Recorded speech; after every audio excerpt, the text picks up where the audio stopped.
vous avez ici notre schéma. Alors, l'épiglotte, vous voyez, l'épiglotte est là.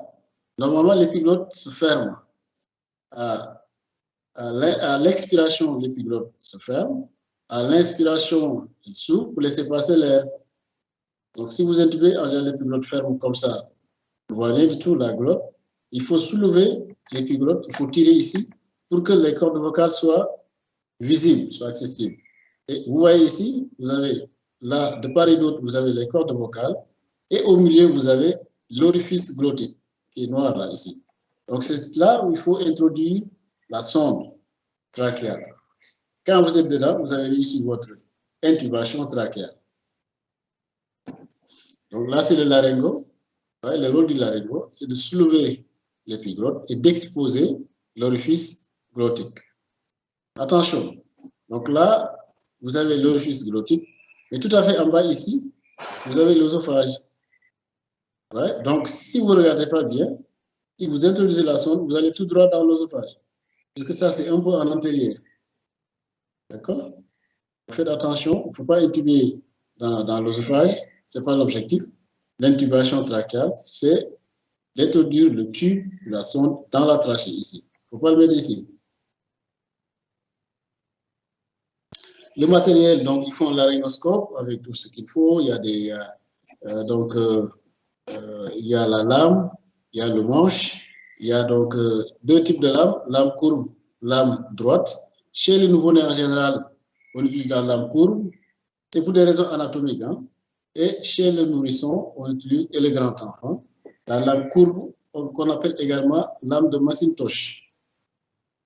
Cette lame peut être utilisée pour tout le monde. Elle est plus facile à utiliser, elle est plus simple, elle est plus habituelle par rapport aux lames droites. Les deux types de lames, ça c'est la lame courbe, lame de Macintosh, ouais, c'est courbe ici. Et ça c'est la lame droite, ouais, c'est droit comme ça. Et là c'est l'ampoule, c'est la source de lumière. Ici, la source de lumière est là. Voilà. Et ça c'est le crochet pour l'adapter aux manches du laryngo. Donc après il y a la sonde d'intubation, il y a plusieurs types de sondes, il y a des sondes en PVC, il y a des sondes en silicone. Ensuite, voilà, ça c'est les différents types de sondes. Ouais. Sondes en PVC, en silicone, PVC, silicone. Et il y a des sondes sans ballonnet, sondes avec ballonnet. Vous voyez le ballonnet qui est gonflé ici. Gonflé. Ballonnet, ballonnet, ballonnet, ballonnet. C'est là, ce dispositif permet de gonfler le ballonnet. Quand c'est gonflé ici, ça se gonfle là aussi. Ouais, là c'est gonflé, là c'est gonflé. Là c'est gonflé, là c'est gonflé. Vous mettez une seringue ici, vous remplissez de l'air, vous mettez ici, et vous poussez l'air dedans, et ça se gonfle ici. Quand c'est bien gonflé là, ça veut dire que c'est gonflé à l'intérieur. Parce que là, on voit passer dans la trachée. Mais là, on peut toucher. La taille de la sonde, si c'est une sonde sans ballonnet, c'est l'âge de l'enfant en année sur 4 plus 4. Par exemple, un enfant qui a 4 ans, la taille de la sonde pour l'intuber, c'est 5. Parce que c'est 4 sur 4 plus 4. Donc c'est 1 plus 4 égale 5. Ça, c'est sans ballonnet. Avec ballonnet, c'est là sur 4 plus 3. Donc un enfant de 4 ans, c'est 4 sur 4 plus 3, c'est 4. La profondeur d'insertion, c'est-à-dire comment dirais-je, la longueur d'insertion de la sonde dans la trachée, comme je vous disais tantôt. Parce que si vous introduisez plus, vous allez direct sur la carène. Et si vous forcez, vous risquez de perforer la carène. Donc, pour la longueur, c'est l'âge de l'enfant, toujours l'âge, ouais, âge, c'est l'âge en année, sur 2 cette fois-ci, plus 12 en centimètres, si c'est une intubation orotrachéale, ou plus 15 si c'est nasal. Parce qu'on passe par le nez, c'est plus long que si on passe par la bouche. Donc voilà, ça c'est un exemple de plateau d'intubation. Il faut différents types de sondes. Il faut des sondes de taille différente. En fait. Parce que quand on intube, on ne sait pas ce qu'on va trouver à l'intérieur. Il peut y avoir de l'œdème, il peut y avoir de l'inflammation, il peut y avoir une masse, etc. etc. Puisqu'on ne connaît pas, il faut se préparer à tout. Et pour cela, on conseille d'avoir au moins 3 sondes de taille différente. La sonde idéale, c'est la sonde avec la taille qu'on a calculée tout à l'heure. Donc, l'H sur 4 plus 4. Si c'est sans ballonnet, plus 3 si c'est avec ballonnet. Si vous avez la taille, par exemple, si c'est un enfant de 4 ans, vous devez lui mettre une taille 5. Il faut une sonde de taille 5. Il faut une sonde immédiatement au-dessus, donc 5,5. Et une sonde immédiatement en dessous, 4,5. Voilà. Comme ça, si vous prenez la sonde taille 5, si vous n'arrivez pas à passer, ça veut dire que la sonde est légèrement plus grosse que l'orifice glottique. Dans ce cas-là, vous dites que je prends la sonde qui est un peu plus petite. Donc, vous prenez la 4,5. Prends la 4,5. Si ça passe, ça veut dire que c'est OK. Donc, c'était un problème de taille de sonde.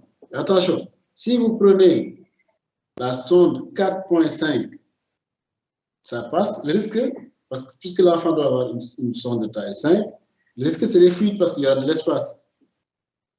Il y aura de l'espace tout autour de la sonde. Donc, pour éviter les risques comment dirais-je, de fuite, il faut, soit, si vraiment les fuites, le volume est important, soit vous compensez avec la machine. Donc, au lieu de calculer 8 ml par kilo, vous faites 10 ml par kilo. Comme ça, les 2 ml supplémentaires vont permettre de compenser les fuites. Ou bien vous changez carrément. Soit vous prenez une sonde un peu plus grosse, au lieu de 5, vous prenez 5,5 et puis vous mettez à l'intérieur. Mais ça, ce n'est pas très grave parce qu'il y a des machines qui compensent automatiquement s'il y a des fuites. Parce que s'il y a des fuites, là, la machine détecte les fuites. Ce qui est important vraiment, c'est de réussir l'intubation et de ne pas trop forcer parce que si c'est une sonde de grosse taille, pour passer, il faut que vous forcez, vous faites des va-et-vient et ça va irriter la muqueuse laryngée. C'est ça qui donne l'édème laryngé des enfants qui sont extubés, qui ont après une dyspnée laryngée ou une détresse. C'est ça qui amène ça.